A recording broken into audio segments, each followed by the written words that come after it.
3부 바울의 신학 11번째 강의 성령과 신앙생활 시간입니다. 이 구약과 신약 성도들의 가장 큰 차이점이라고 한다면 단연코 우리는 예수님과 성령님을 꼽을 거예요. 우리를 위해서 영원한 제사를 단번에 드린 예수님은 구원의 반석이시고 아버지는 그 반석 위에 세워진 교회, 그러니까 우리에게 아들의 영, 성령을 한량없이 나눠 주시기 때문에 그래요. 자, 그렇다면 우리는 우리의 신앙생활 그리고 성령님이 과연 어떤 관계를 맺고 있는지 누구보다 더 잘 알아야 합니다. 우리가 나누어 받은 성령님을 통해서 우리가 어떤 신앙생활을 영위해 가야 하느냐, 이 부분을 우리가 개인과 공동체로 나누어서 오늘 살펴볼 거예요.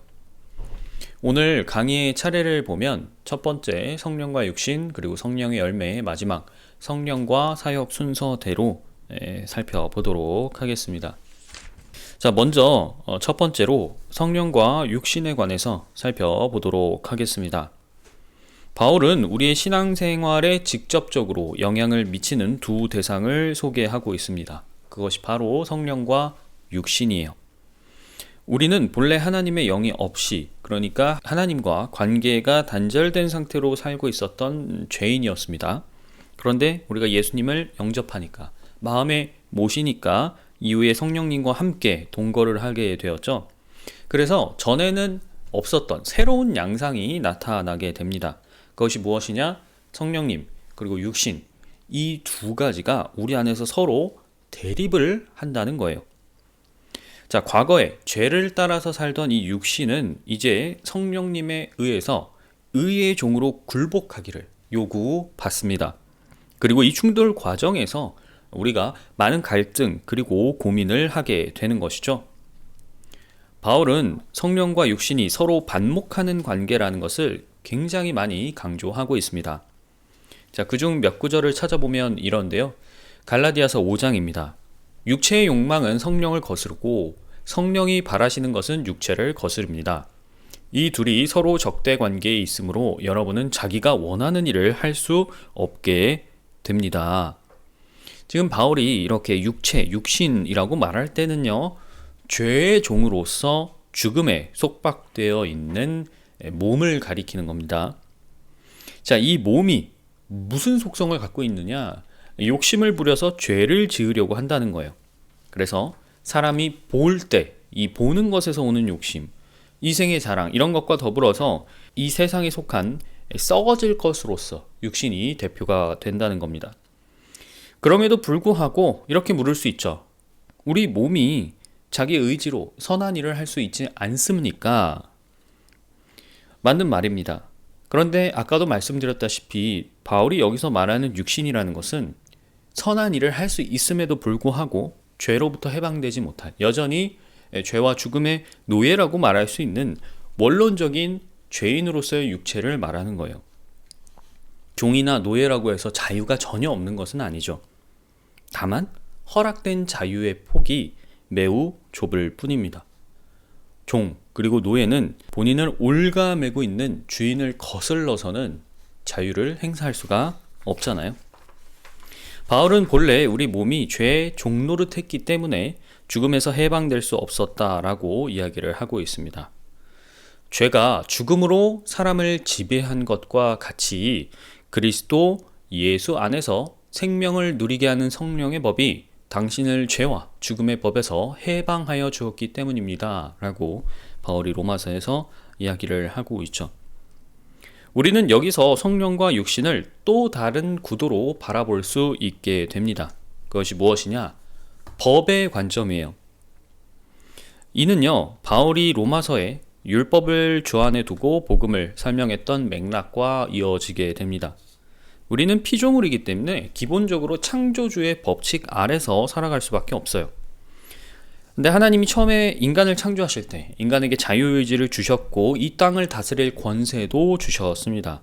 문제는 아담의 범죄로 인해서 죄가 세상에 들어오면서 인간이 스스로 죄의 법 아래 굴복을 했다는 거예요. 그 결과가 무엇입니까? 이 땅을 다스릴 권세 역시 이 세상의 신에게 빼앗겼어요. 예수님은 바로 우리를 이 죽음의 법, 죽음의 질서에서 해방시키기 위해 자신을 제물로 드리신 것입니다. 그래서 바울은 우리가 예수님을 모시고 난 다음에 해방의 새 질서, 이것을 성령의 법이라고 명명하고 있는 것이에요. 바울은 모든 그리스도인에게 성령의 법, 곧 새로운 질서에 따른 우리의 최종 지위를 이렇게 선언합니다. 그리스도께서 여러분 안에 살아 계시면 여러분의 몸은 죄 때문에 죽은 것이지만 영은 의 때문에 생명을 얻습니다. 이 말을 잘 기억하셔야 돼요. 성령의 법에 따른 우리의 해방이라는 것은요, 여러분의 눈에 보이는 육적인 변화가 없습니다. 그리스도께서 우리 안에 살아 계시면 뭐라 그랬어요? 몸은 죄 때문에 죽은 거라 그랬어요. 이 몸이 죄로 인해서 받은 죽음의 저주는 여전히 유효합니다. 그리스도인도 죽어요. 우리는 예수님을 마음에 모신 이후에도 어제와 같은 그 육신을 갖고 똑같이 이 세상을 살아가기 때문입니다. 그런데 어째서 예수님은 우리가 예수님 그분을 영접했을 때 이 썩을 몸을 즉시 썩지 않을 새 몸으로 바꾸시지 않았는가? 또 이 세상에 당신의 나라가 왜 즉시 임하게 그렇게 만들지 않으셨는가 고민을 하게 되겠죠. 그런데 하나님의 지혜는 우리의 지혜와 다릅니다. 그분은 여전히 죽어가는 우리 육체를 그대로 두시는 대신에 그 육체를 당신을 위해 쓰기를 요구하고 계세요. 바울은 이렇게 표현을 합니다. 이제는 여러분의 지체를, 몸이죠, 의의 종으로 바쳐서 어디에 이르라고요? 거룩함에 이르도록 하십시오 라고 얘기를 하고 있죠. 자, 우리가 예수님을 영접했을 때 즉시 하나님의 영광에 이르지 않고 즉시 새로운 몸을 얻지 않고 그로부터 차근차근 그분의 영광에 다가가는 과정, 하나님은 그것을 우리에게 정확하게 의도하셨다는 겁니다. 그럼 왜 하나님께서 우리에게 이런 바람을 갖고 계시는가? 바울은 그 뜻도 이렇게 로마서에서 정리하고 있습니다. 자, 여러분은 이 시대의 풍조를 본받지 말고 마음을 새롭게 함으로써 변화를 받아 하나님의 선하시고 기뻐하시고 완전하신 뜻이 무엇인지 분별 또는 증명하도록 하십시오. 하나님께서 이 구절을 보면 우리를 이 세상에 그리고 이 죽을 몸 가운데 여전히 살아가도록 남겨두신 이유는 자명합니다. 이제 여러분도 대답하실 수 있을 거예요. 우리는 그분을 입증해야 됩니다. 증명해야 돼요. 이것이 복음 전파자의 사명입니다.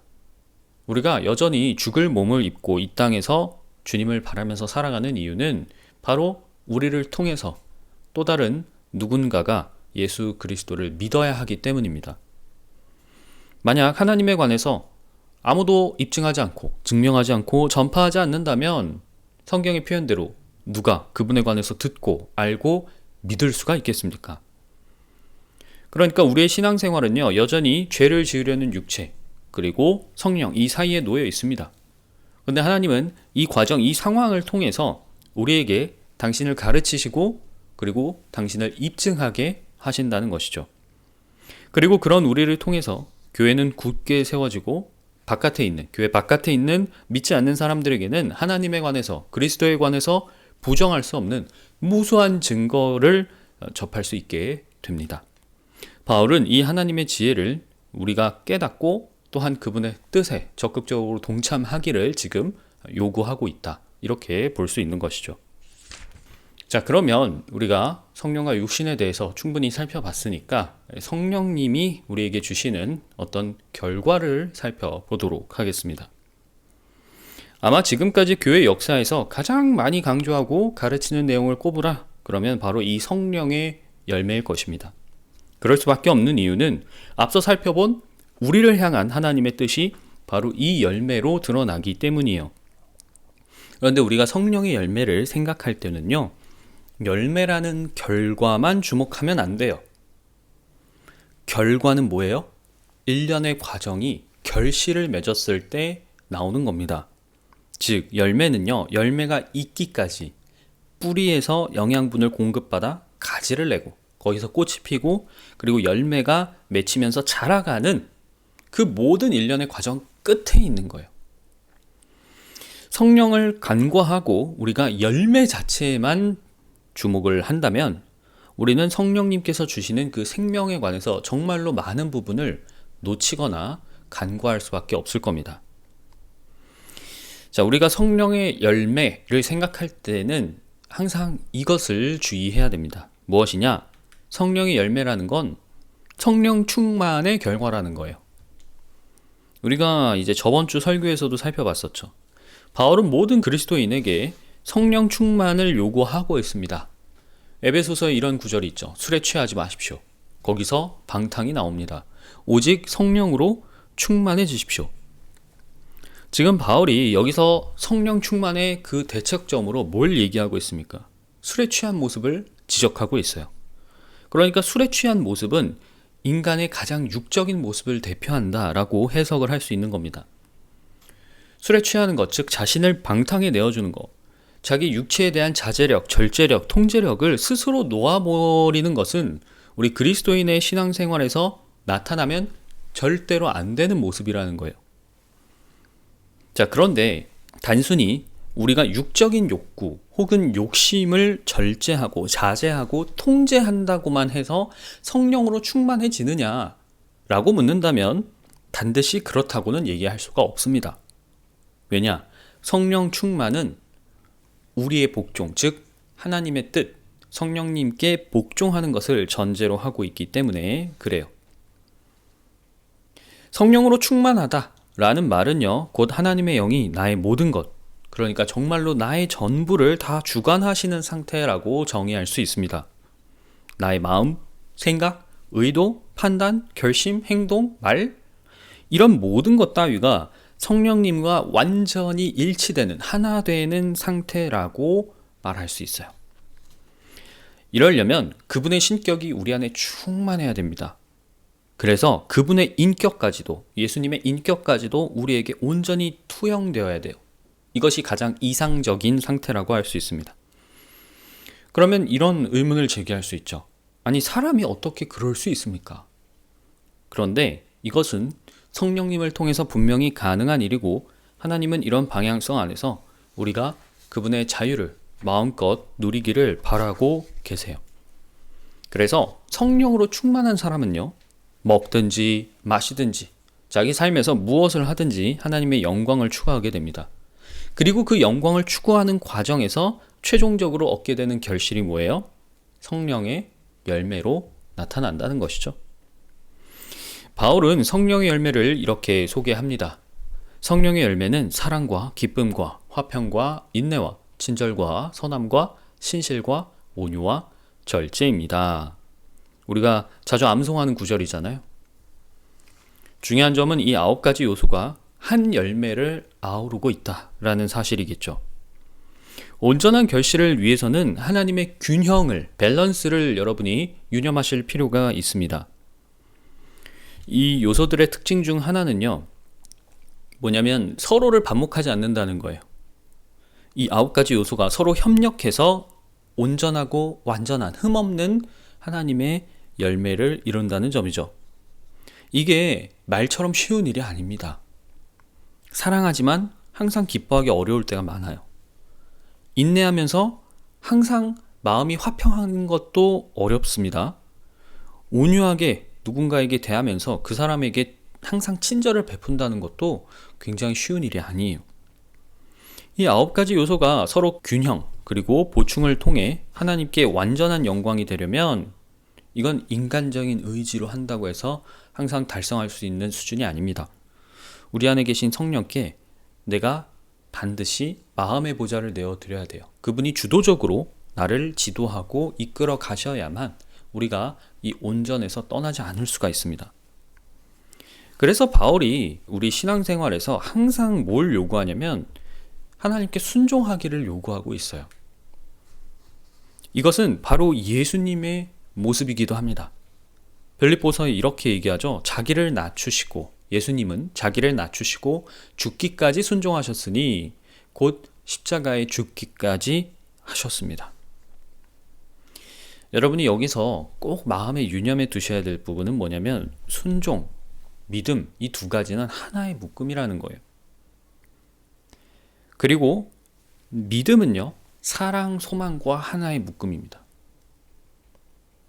이건요, 성령의 열매가 아버지의 속성이 한데 조화롭게 어우러지는 것처럼 우리의 순종은 아버지를 향한 사랑과 믿음, 그리고 우리를 향한 아버지의 믿음과 사랑, 동시에 아버지가 주신 사랑과 소망, 아버지께 거는 소망과 믿음, 이 모든 박자가 제 박자에 들어와야 쩔뚝쩔뚝거리지 않을 수 있어요. 이것을 맞춘다는 것이 인간의 노력으로 달성할 수 있는 영역은 아닙니다.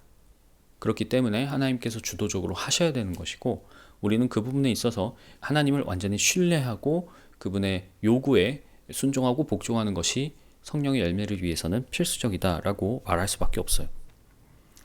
이제 십자가에 죽기까지 아버지께 순종하셨던 예수님을 우리가 다시 한번 깊이 생각하면서, 예수님이 아들로서 아버지와 또 자신 안에 거하시는 성령, 이 두 신격과 얼마나 깊은 교제를 나누셨는가를 우리가 다시 한번 생각해 보아야 할 때입니다. 자, 그러면 마지막으로 성령님과 그분의 사역에 관해서 살펴보도록 하겠습니다. 우리의 신앙생활이라는 것이 성령님과 나 이렇게 개인적인 교제만 있는 것은 아니죠. 아버지께서 아들을 통해 세우신 그리스도의 몸, 즉 교회가 있습니다.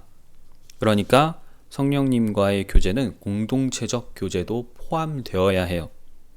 이 밸런스를 못 맞추는 것도 문제가 됩니다. 따라서 우리는 다른 그리스도인들과 함께 교제하면서 그 모임 안에서 서로를 세워주는 다양한 사역들을 수행하게 됩니다. 이건 역시 하나님께서 모든 그리스도인 공동체에 바라시는 부분이고, 이런 과정을 통해서 우리 개인의 신앙생활도 더 경건해지도록, 더 온전해지도록 하나님은 이끌고 계세요.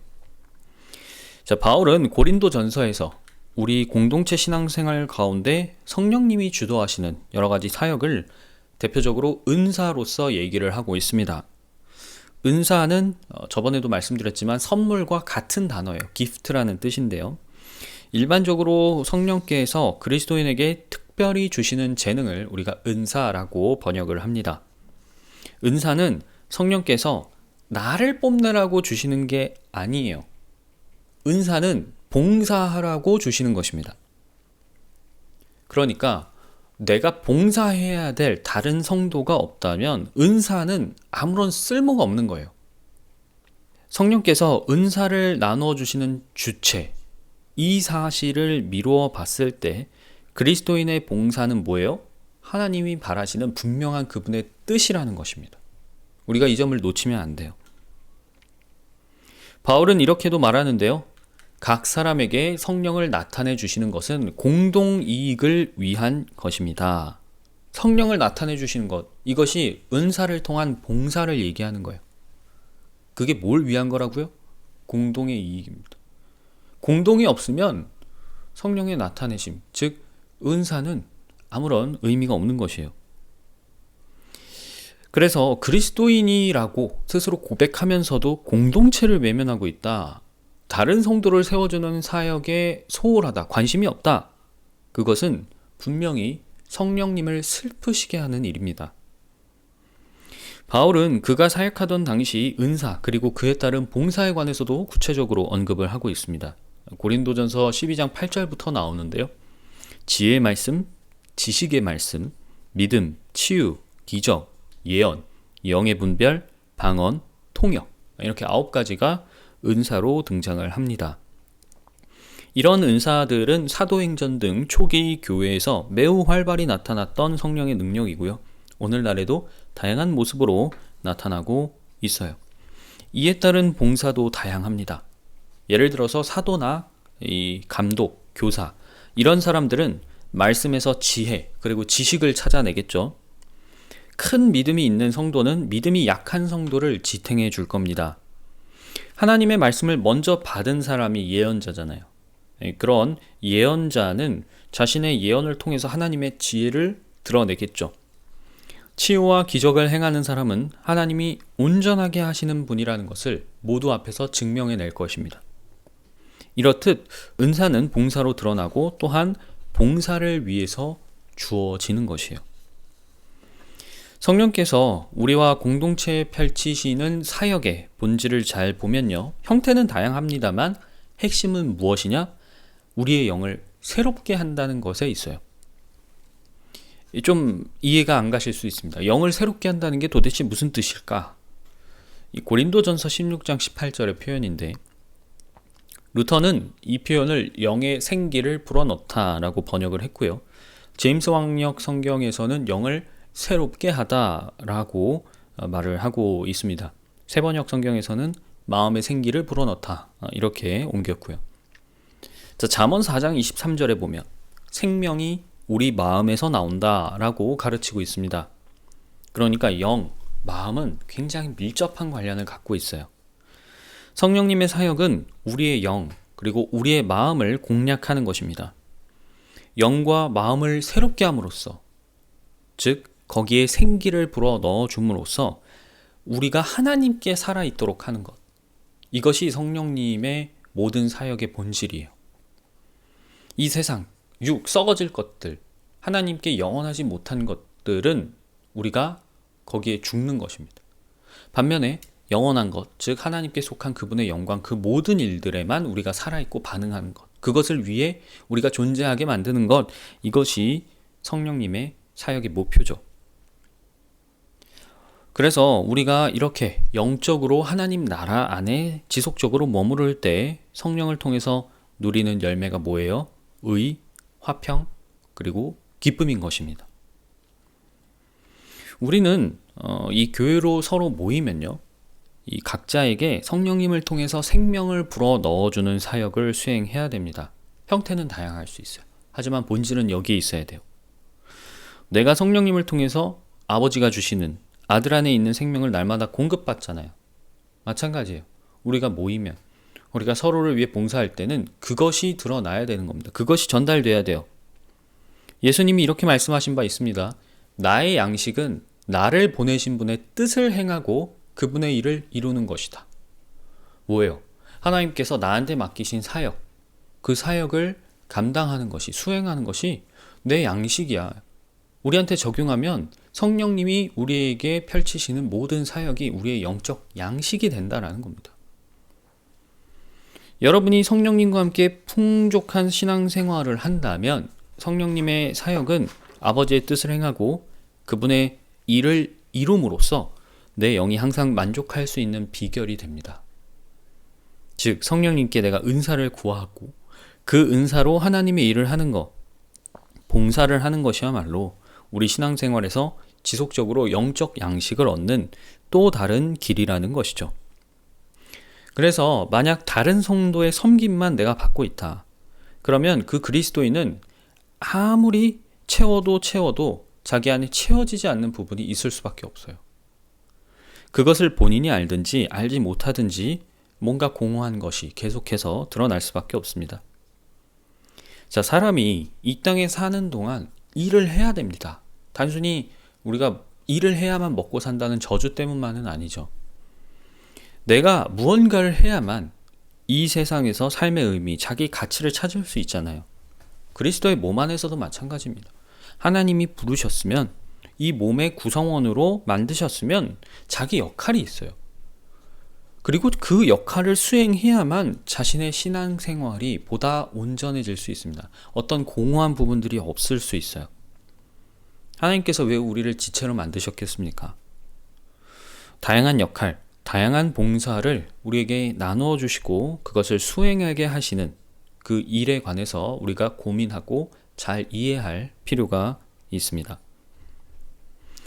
자, 바울은 마지막으로 우리에게 성령 안에서 살면서 실천할 것을 당부하고 있습니다. 갈라디아서에서 이렇게 얘기를 해요. 여러분은 성령께서 인도하여 주시는 대로 살아가십시오. 그러면 육체의 욕망을 채우려 하지 않을 것입니다.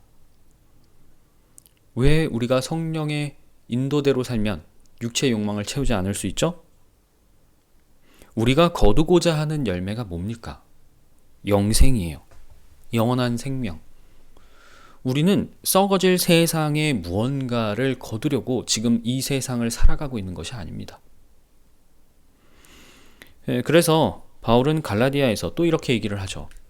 자기 육체에다 심는 사람은 육체에서 썩을 것을 거두고 성령에다 심는 사람은 성령에게서 영생을 거둘 것입니다.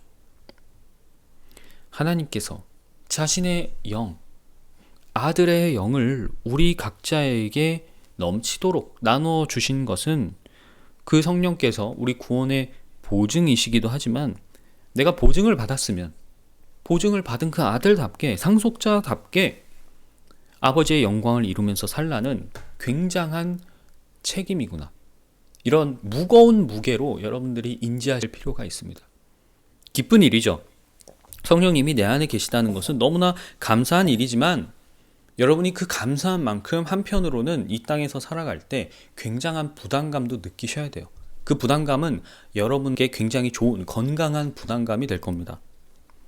그러므로 우리는 내 안에 성령이 계시는구나 라는 그 무게를 정말 새삼 잘 알아야 돼요. 바울이 데살로니가전서 5장 19절에서 말한 대로 그렇기 때문에 우리는 성령을 소멸하지 않도록 성령님을 슬프시게 하지 않도록 항상 우리의 시선을 저 하늘에 고정해야 할 것입니다. 오늘은 바울의 편지에서 성령님과 우리의 신앙생활에 관한 내용들을 살펴봤습니다. 요약하자면 이렇습니다. 첫째, 우리는 죄를 지으려는 육이 아니라 성령님을 따라 살아야 한다. 둘째, 성령 충만한 삶에서 성령의 열매가 나는 것이다. 셋째, 우리는 공동체로서 성령님께 은사를 구해야 하고 그 은사로 서로를 위해 봉사하면서 나의 영적 양식을 풍성히 얻어야 한다.